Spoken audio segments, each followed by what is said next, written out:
Hello and welcome to The Game Changers. I'm Sue Anstis, and this is the podcast where you'll hear from trailblazing women in sport.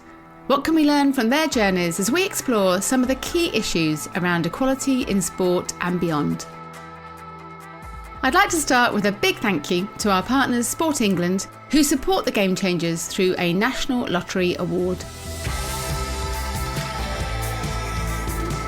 My guest today is Eve Muirhead, one of the world's most successful curlers, who became Olympic champion as skip for the British team at the Beijing Winter Olympics in 2022, having carried our flag at the opening ceremony. Eve went on to become world champion in the mixed doubles later that year before announcing her retirement from curling as the current European, world and Olympic champion. She was awarded an OBE in the Queen's birthday honours that year. As well as her extraordinary accolades on the ice, Eve is also a highly accomplished golfer and a competitive bagpiper. So let me start right there, Eve, if I can. Before we talk curling, can you tell us about your passion for the bagpipes? And I'd not realised you could compete in bagpipes, but you did. So how does that work? Yes, bagpipes is something that I've played since a very young age. And it was me and my best friend at school. She wanted to learn the side drum. And I thought I'd learn the pipes. And if I'm honest, it was quite a cool thing to do at school. And the kind of person I am, once I start something, I never ever give up. I never want to be a kind of failure or quit. So, got into the band. I guess you're on the chanter for 5-6 years at least before you even get onto the bagpipes. The chanter is just the kind of finger part of it, a bit like a recorder. So you're on that for years and years before you progress onto the actual bagpipes. But I guess I got to a stage, competed at several Worlds, European, Scottish Championships. And now I'm at a stage that I guess I can pick them up and play. I just seem to be a cheap gig for friends' weddings. Yeah. And do you? So you still play fairly regularly now? I wouldn't say often. I have played them a little bit on the back of Beijing, but more just for kind of TV shows and things. If people know you can play them, you kind of get asked a little bit more often to play them. But I don't just go and pick them up and have a tune, which I probably should if I'm honest. I will probably start just kind of playing them a little bit more often as my life quietens down a little. Absolutely. I should have had you play us in and out of the podcast. You're also an incredibly talented golfer too. So how old were you when you first started playing? So golf was a sport that I started young as well. I was lucky where I kind of grew up from primary school aged in a little village called Blair Atherlock in the Highlands of Scotland. The golf course was literally 5 minutes walk in front of our house. So my dad played a lot of golf, and I remember we got kind of big golf clubs and the big balls for Christmas, me and my brothers, and we're kind of batting it around. And before I knew it, I had my own set of clubs, and then went to a few junior kind of lessons. I then got selected for the county and just slowly kind of progressed that way. And again, it's a sport that I didn't want to give up on. I always wanted to be the best I could at. Now I still do play, just more a kind of social level. I've not actually played this year yet, which I need to do at some point. But I always get a bit frustrated with golf because it is a frustrating sport, and when I don't have time to practice and play often, of course you don't play that great. And a lot of people have this kind of great expectation of me being this great scratch golfer, which yes, I once was, but now I most definitely am not. But you could have played professionally. You had scholarship offers in the US. Yeah, a few kind of offers came in, and if I'm honest, the decision wasn't hard. When I'm at that kind of young age, you just kind of left school. I knew if I did pursue my golf, that curling would be probably non-existent.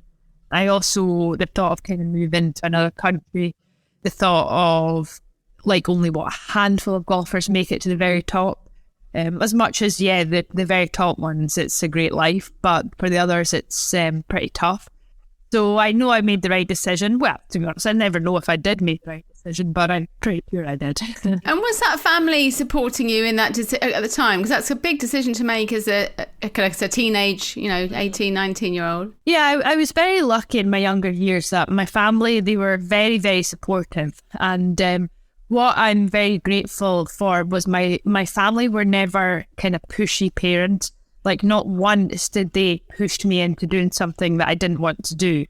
Whether it was golf, curling, bagpiping, swimming, whatever, it was all my decision. And I'm very fortunate that I had that. Curling's obviously a sport that fascinates so many viewers when the Winter Olympics roll round, but it's not a sport that many of us see every day, like cricket and rugby and football and so on. So how did you discover curling in your life? Yeah, as you say, curling's not the most popular sport. It's not your kind of mainstream football, rugby, whatever. You turn on the TV nowadays and that's what you see. But I was very lucky that my dad was a world-class curler. Dad played competitively as I grew up, so I was very lucky that I went and watched him a lot. So you're kind of always around the sport. We've obviously got a lot of friends through my dad who then had kids who were similar ages to me, so then you play like kind of schools leagues, or you play after school clubs, national academies and things with them. So it definitely came through the family. I think within Scotland and certain areas of Scotland, like it is pretty big around Perth. I guess Stirling, we've got the National Curling Academy here.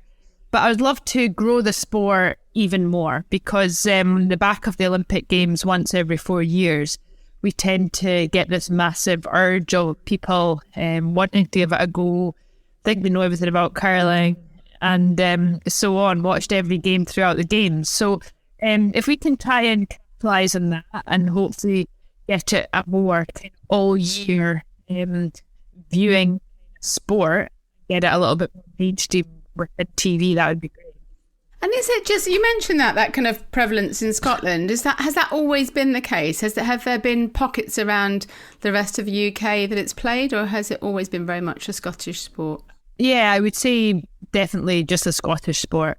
England, I think there's a couple of rings, I think even one now, if that, which is sad, really, isn't it? So, yeah, I wish we could maybe move the sport a little bit more down towards England, but right now it's mainly Scotland. All the kind of GB curlers are all from Scotland. So the only time we actually represent Great Britain is at the Winter Olympics, Europeans, Worlds and so on. It's all Team Scotland. And you mentioned your brothers competed too, so Glenn and Thomas, also curlers. And were you all very competitive growing up as siblings? Was there that competition generally within the family? Yes, to say the least. We were a very kind of competitive family. But then on the other side of that, we are always very supportive of each other. Sometimes I guess you don't show that, but you are deep down. And a lot of people ask me like what my favourite Olympics was. And of course, Beijing stands out. You get the gold medal. Sochi, I got the bronze medal. But for me, Pyeongchang was pretty special because I was competing alongside my two brothers. They were in the men's team. And my mum and dad were watching in the stand. So that was very, very special to share that Olympic experience alongside my brothers. And amazing, isn't it, to think of you all at the Olympics. I was thinking about your mum, who's obviously in this curling family, but the only one in the family that hasn't competed at Olympics. She likes to think she can curl. To be fair, she plays at club level. I can't say she's but let's just say she's got all the gear. And she's obviously been the foundation of this curling family. Yeah, no, she has, yeah. I wonder what, for those, as you say, we kind of feel like we know the sport every 4 years, but what is it that makes a good curler, would you say? It's a good question. I think, like for myself, I'm the leader within the team, the skip. But then I always believe within the team, everyone's a leader within their own roles. Of course, I'm the kind of more tactician side of it, but I also get input from the girls as well. Like you ask for their opinion a lot of the time because, like, God, I don't know everything. It's always nice to get a bit of help. I think as well, you've got to have that kind of mental and physical drive. It's a lot of hours practicing, and that's one thing that I found pretty difficult on the back of retiring is away from that routine. Like, I always had a set routine for, God, as many years as I can remember. Like, when I get up, have my breakfast, go train, gym, whatever. And now that's suddenly stopped. So that's been pretty difficult kind of change for me. But I think as well, you need to have a lot of kind of team qualities, like a lot of kind of communication skills, open and honesty. Sometimes you're best friends with a lot of your teammates, but sometimes the best friends have to get put to the side and you've got to be work colleagues for a while, don't you? And we all know what girls are like trying to keep 4 girls happy is pretty difficult. On the flip side of that, you get 4 guys and they can have an argument and within 10 minutes they have a pint at the bar and they're best friends again. There's a lot of kind of challenges that come with it, but then it's very satisfying when you do come through and you're just good. And we often hear, don't we, people talk about it being a game of chess on the ice. It does feel like you're watching a chess game sometimes. So how much do you plan a strategy before you go into the game? Is that a big element of it? It's a very tactical game, yes. And I think that's where your coach comes into play a lot. And that's where your knowledge, I guess I am a bit of a geek when it comes to analysing opposition throughout the year, figuring out what their strengths are, what their weaknesses are, but then figuring out my own team's strengths and weaknesses as well. Because, of course, you want to expose your opposition, but then you want to kind of hide your teams. So I think as well, you always go into a game with some kind of game plan, but then you've got to be very aware that within 2-3 stones, that game plan can completely flip on its head. If those shots aren't executed, if your opposition suddenly decides to do something completely out of the blue. So you've always got to be willing to change. But I also think something that we were very good as a team was thinking ahead. You've always got to think, like what you say, think of it as chess. Like if I do this and they do this, but then I can then do that and then they'll maybe do that. So you're always thinking kind of 2-3 stones ahead. And I think that's one thing that we did pretty well as a team. We're kind of analysing ahead. So it makes our life slightly easier in stones to come. Are you a good chess player? No. No. And at what point in the movement can you tell the stone is going to go exactly where you want it to? Is there a time that comes? So throughout the year, when we're not away competing, we'll be practicing, we'll have one individual kind of technical session a day and also one team session a day. So you're kind of about 10 sessions a week. And within those sessions, we do a lot about our kind of line of delivery, technical wise, you're talking inches, like hips, where your kind of stone placement movement is. So I guess the more consistent you can get, the more consistent your delivery is going to be every time.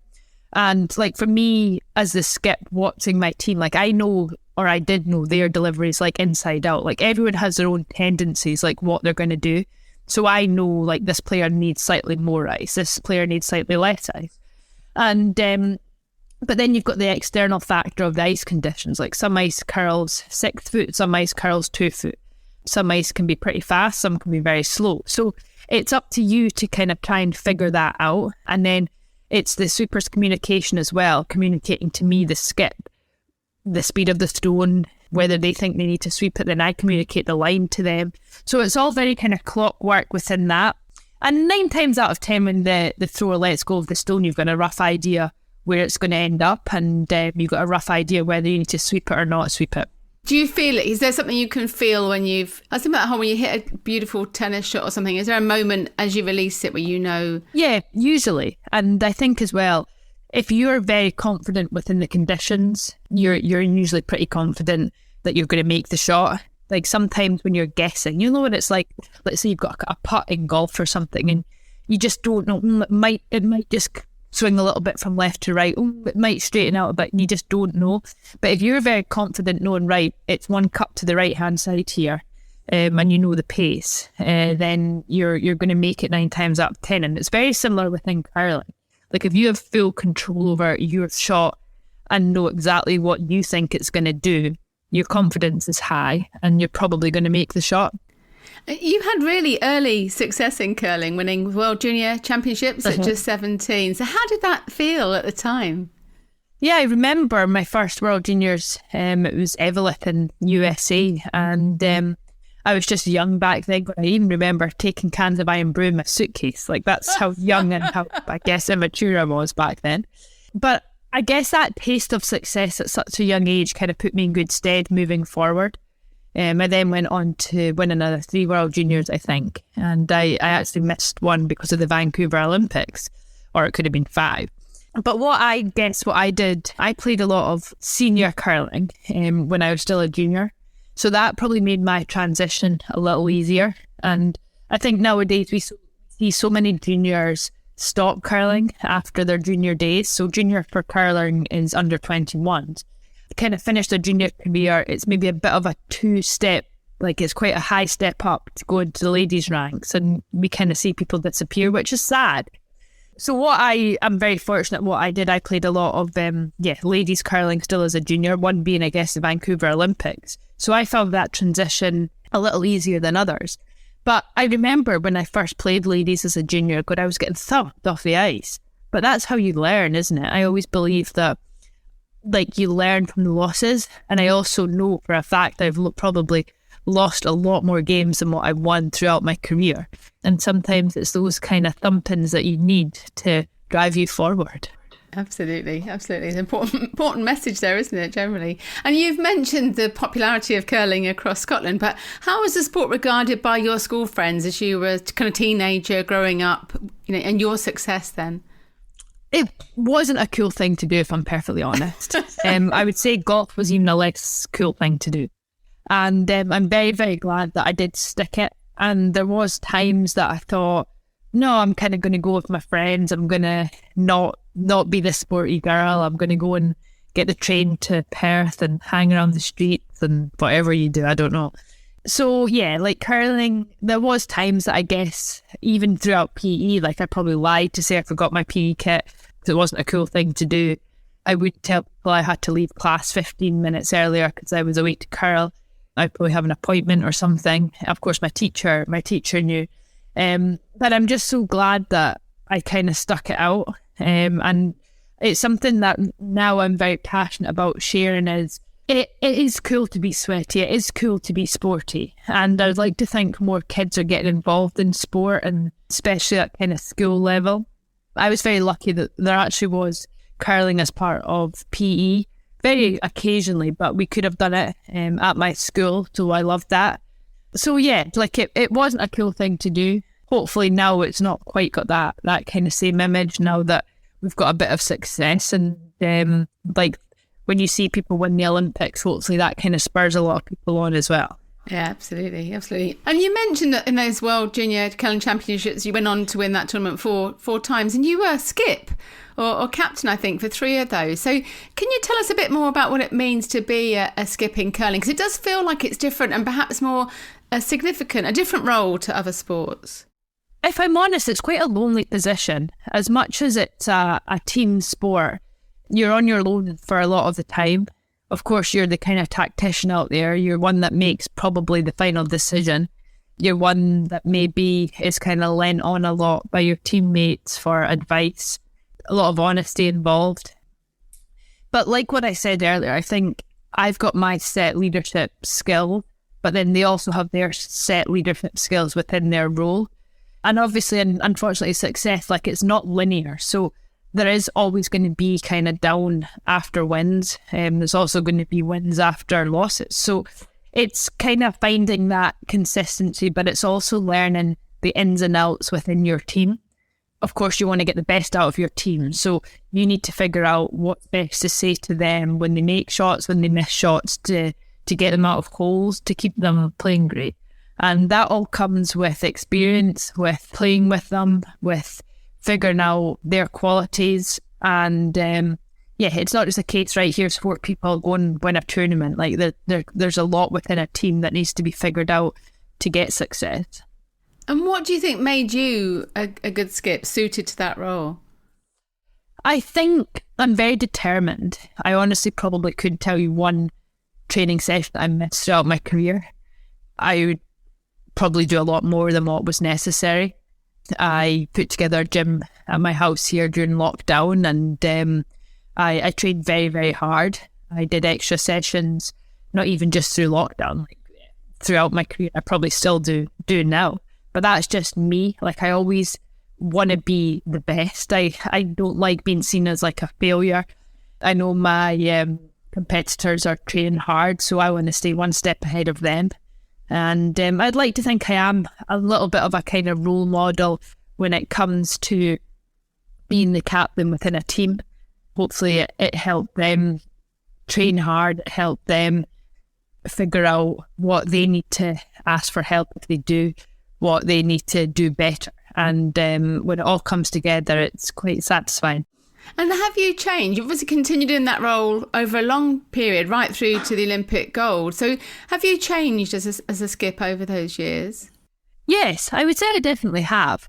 I would say when I was younger, I'll be honest, I probably was, like everyone is when they're young, pretty immature. I maybe took things on the chin a little bit. I maybe didn't have as much commitment as what I should have had if I wanted to be a winner.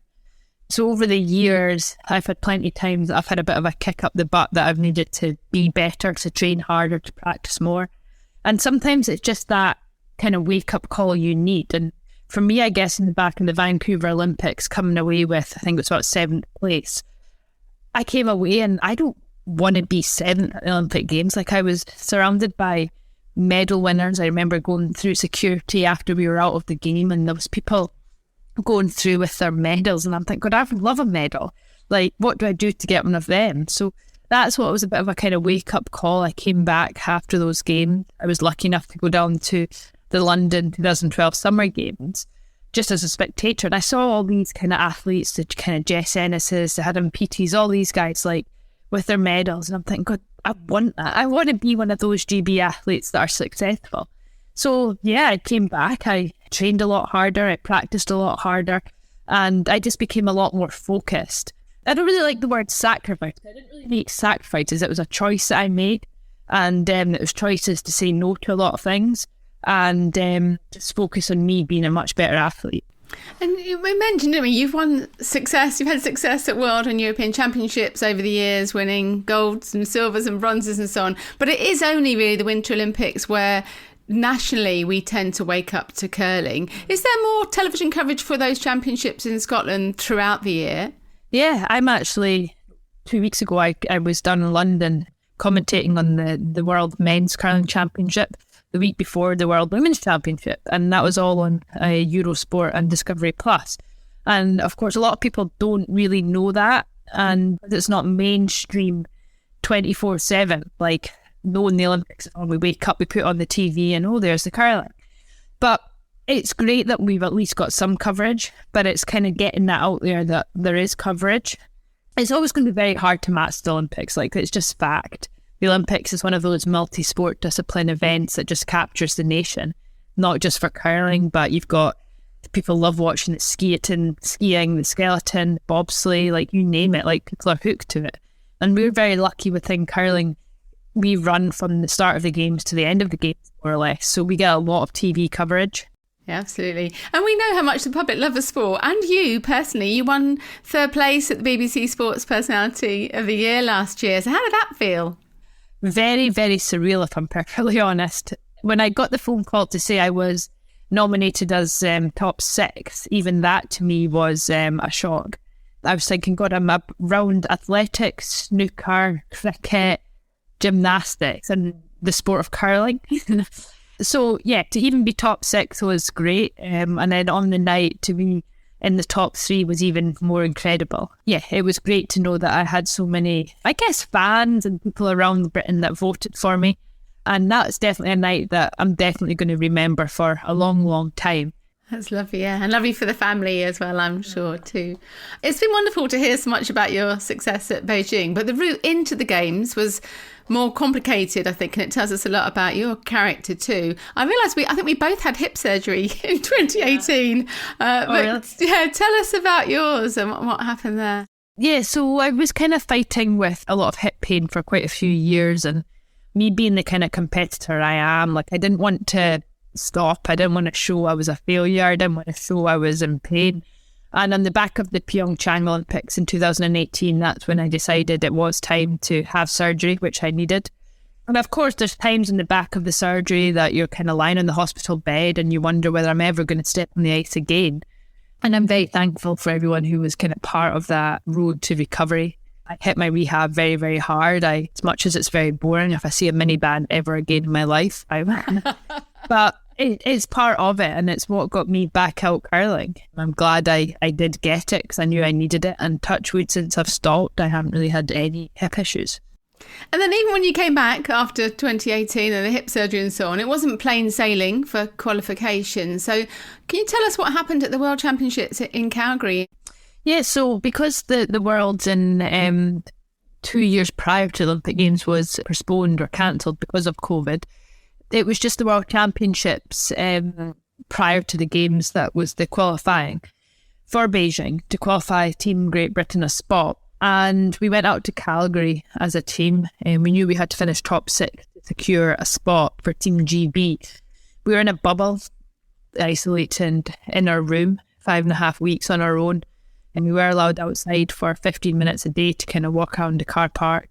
You could see Starbucks like across the parking lot, but you have to get Deliveroo, you have to get Uber Eats, and honestly, it was eating out of plastic tubs cutlery for 5.5 weeks was just like, it was horrible. It was a really, really difficult time. And funnily enough, we didn't finish top 6. If I'm honest, it's probably the first proper international event that I've truly failed at. And me being the kind of player I am, I took a lot of that on my own back. I took a lot of responsibility for that. And came back after that World Championship and straight into isolation here in Scotland, and it was really tough. There was days I didn't open my curtains, I didn't even go outside to put my bin out. I didn't really want to carry on curling, and it was just a very dark time here in a bit of a hole. But thankfully, I did eventually, after a little bit extra time off compared to the other girls, I got myself back out, and British Curling put together a squad system, and we had one last chance to qualify for the Olympic Games, and that was at an Olympic qualifying event where 3 qualified out of 10. So that completed the field. And that was only 4 or 5 months out of Beijing Winter Olympics. So, yeah, I wasn't well, but I was well enough. And we went out to those qualifying events. I was selected as part of the team, completely new team put together that was taken from the squad system. And yeah, we managed to win that event. And then went out to Beijing, and I guess the rest is history. And you mentioned that the GB team then was almost rebuilt from scratch, which obviously turned out to be the right decision. But how did that impact the women? How do they feel at the time? So on the back of us failing at the Worlds, they then put together a squad of 9 players, and only 5 were going to be selected from that squad. So it allowed me, and what I did, it allowed me just to focus on myself. As much as curling's a very team sport, each week you're put into a different team. It's like this week you're playing with so-and-so, the next week you're with so-and-so, you're going to Switzerland this week, you're going to Canada the next week. And the teams are all constantly changing. So it was very hard to get any consistency. Of course, when I'm on the ice playing a game, like you work with that team, but it allowed me time to focus on myself. It allowed me to take a step back and not worry so much about everyone else. And of course it was a good thing what they did, and I was one of the 5 that got selected. And of course it's quite surprising to think that a team that haven't played much together then come away with the gold medal. But as a team, when we were selected, we worked very, very hard within that short period of time to be the best team in the world. And you mentioned your struggles mentally in terms of coming off of that really dark period. And so much of a sport does seem to be about controlling your mind and dealing with tension and pressure, especially as the skip too. So how has that skill evolved for you over time? I think every competition you play, there's some element of pressure there. And it's more how I guess, react to failing. I had a lot of pressure on myself. I guess having been a 3-time Olympian prior to Beijing, I had a lot of pressure to get back to the Games. Having a bronze medal as well, like I wanted to get that gold medal. So a lot of the pressure was probably put on myself. I look back and I maybe didn't ask for help early enough when I probably should have. As I'd say, I did get a little bit of extra time off to get myself well before I did go back to ice. And I just look and I'm just glad I did pull myself around and I'm not kind of throw the shoes away before that. So yeah, a lot of the pressure, I guess, is put on by yourself. But when you're such a kind of perfectionist, it's very hard to not do that. So moving on to that extraordinary tournament in Beijing, and from looking so difficult at the beginning, as you say, it's across those 2 weeks, isn't it? We came through to win gold, and even more significantly that it was Britain's only gold at the Games and on the last day of competition too. So what are your most significant memories from those 2 weeks last year? To be honest, I would say constantly wearing a mask and daily PCR tests. It was an Olympics that was very different to the other three that I'd been at. All these precautions, I guess, were put in place to help you and to keep you safe. It was a very icy time leading up to it, I'll be honest. Like, you were kind of stepping on eggshells the whole time to try and dodge COVID because it was just right. It was everywhere. But we still, as a team, needed to practice. So it was a case of going to the rink, practicing, doing everything you could to stay away from any external people, come home. I guess food shopping and things, it was just getting that delivered and just taking every precaution you could. And then at the Games, yeah, it was exactly the same. Travelling out, you just got to be so careful. Like you're hearing about people within the village getting COVID, within the kind of ice centre. You're like you're constantly on your toes. And that's what I guess made it slightly interesting as well. I think what else from Beijing? The food, I'll be honest, was not great compared to the other games I've been at. But apart from that, it was still that kind of Olympic environment, all the cultures, all the values. Team GB did an unbelievable job for number one, getting us there. Number two, keeping us all safe. Not one member of Team GB got COVID. So overall, it's, of course, a games that everyone's going to remember for a lot of different reasons. But number one is not getting COVID. So true, isn't it? I didn't realise that not a single person on Team GB got COVID. That is quite the accomplishment, really, as you say. We were opposite, I think it was Russian bloc and, I want to say USA. And on a daily basis, you'll see the ambulance pull outside and guys with hazmat suits get out, go in. A poor athlete, hazmat suit on, taken away in the ambulance because they've got COVID. So it was happening. There was people with COVID. But I guess it was us that had to be super careful because there was no escaping it. Like, as I say, daily PCR tests. So there was no hiding if you had it. It's like terrifying, isn't it? It's funny, yes, as we look back at it, so. When you think we look back and what we'll think of in 10 years, like it's Olympic gold, isn't it? That actually that bit doesn't. So it's really, I hadn't thought you were going to say that. When I said what are your memories, I hadn't thought that'd be the case. And in preparation for the interview, it was lovely to go back and I did look at some of the games and I'd forgotten about those slightly dodgy tracksuits. But but when you came home, what was it like when you came back and you got back to Scotland with your gold medal? Unbelievable. So like we finished our final straight to do a lot of media. I think we got back to our Team GB apartment kind of later that day, and of course Team GB, there was bottles of champagne and things, but we literally had 20 minutes to get ready for the closing ceremony. So honestly, I didn't get a drink till about 1 a.m. that night. And even then, we were leaving at 5 a.m. and still hadn't packed, nothing. Yeah, we flew first class, which was amazing. Even got pyjamas and a bed and everything. Looked after like royalty, which was lovely. Landed in London, a full day of media. And then the following day, we flew up to Scotland. A lot of media on arrival. We arrived late. So eventually managed to leave the airport. My parents came and picked me up. And then got back to my house. It was about 9:30, 10 o'clock at night. And I was like, I'm like 10 steps from my own bed. And of course, my full street had put on a street party for me, which was absolutely amazing. It was so nice. Like, everyone was so chuffed to see me. But I was exhausted. And I think the adrenaline just gets you through, doesn't it? So that was amazing. I'd honestly had about 6 hours sleep in like 3-4 nights. And then the day after, it hit me. And I was sick as a dog. I remember just lying on the couch, just felt awful. I couldn't stomach anything. And of course, we still had to kind of fill out our daily like diaries. So like, obviously I had to say that I wasn't well. And the first thing, we'll go for a COVID test. So I'm like, I know it's not COVID. Anyway, so I go for a COVID test, negative.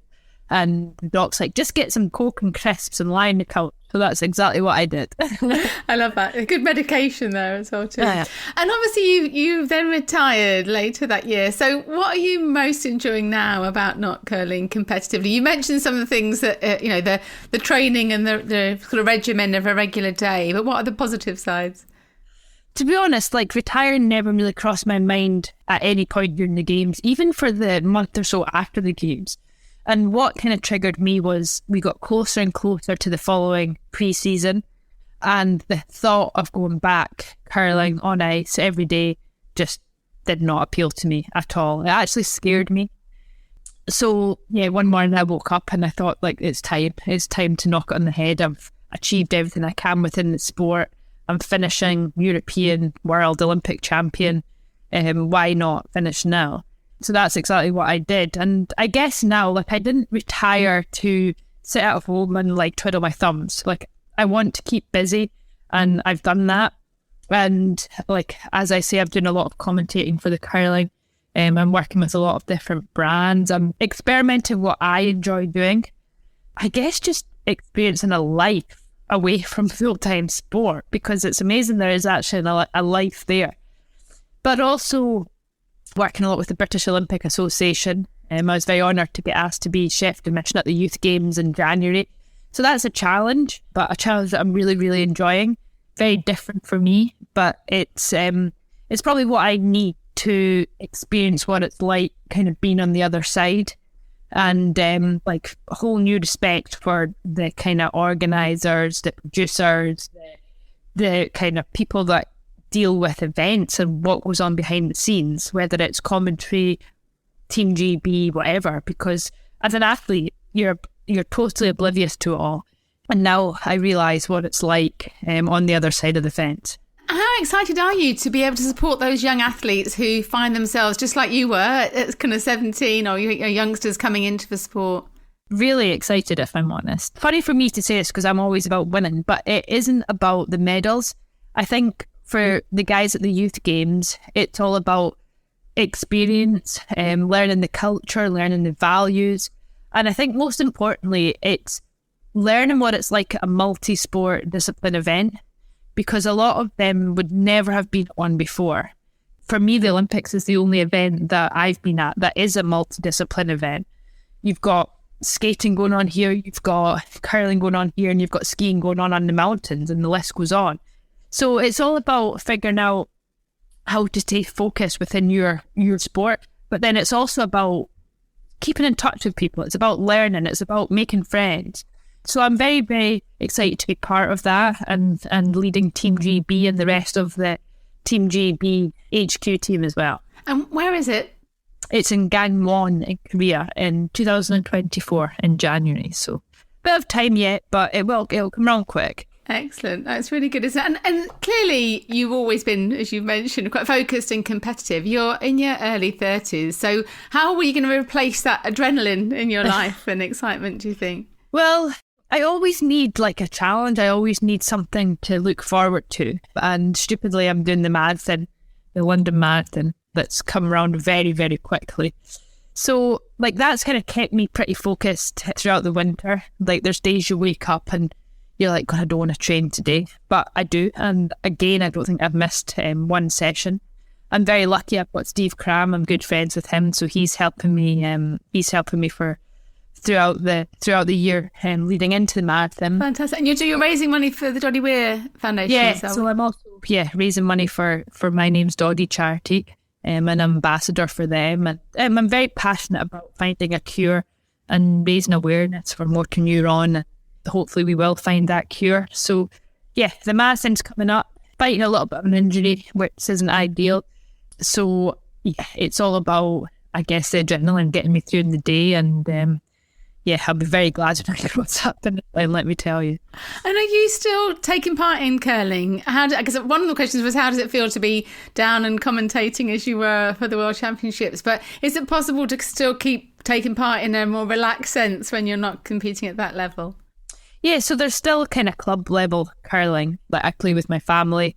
So I played 2-3 times, I think. Can't say I was very good, but at least I turned up. And that's nice to play with my brothers and things. And of course, they're pretty competitive, but I just do what I need to do and keep my mouth shut. Usually it always ends in arguments because we all think we know better than the other one. So I haven't played much, but I've kind of played occasionally. Lovely. And I guess just finally, you've kind of alluded to some ambitions for the future, but are you at the stage of just exploring and thinking, or do you have other things in mind? No, I'm definitely at the stage of just kind of exploring what I enjoy doing.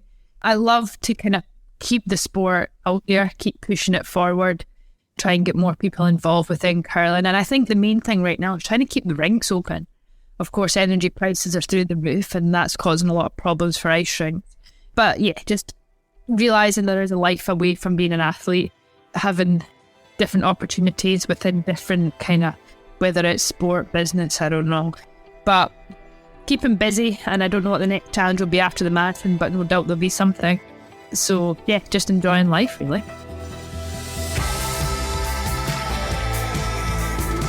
How fantastic to talk to Eve. I can't wait to see all she goes on to achieve elsewhere. Head over to fearlesswomen.co.uk to find previous episodes where I've spoken to other incredible Scottish game changers, including Catherine Granger, Judy Murray, Karen Finlay and Rose Riley. As well as listening to all the podcasts on the website, you can also find out more about the Women's Sport Collective, a free, inclusive community for all women working in sport. You can sign up for the Fearless Women newsletter, which highlights the developments in global women's sport. And there's more about my book, Game On, The Unstoppable Rise of Women's Sport. Thanks again to Sport England for backing the Game Changers through a National Lottery award, and to Sam Walker at What Goes On Media, who does such a great job as our executive producer. Thanks also to my brilliant colleague at Fearless Women, Kate Hannon. The Game Changers is free to listen to, and you can find it on all podcast platforms. Do follow us to make sure you don't miss out on future episodes. And if you have a moment to leave a rating or a review, it would be fantastic, as it really does help us to reach new audiences. Do come and say hello on social media, where you'll find me on LinkedIn, Instagram and Twitter at Sue Anstis. The Game Changers. Fearless Women in Sport.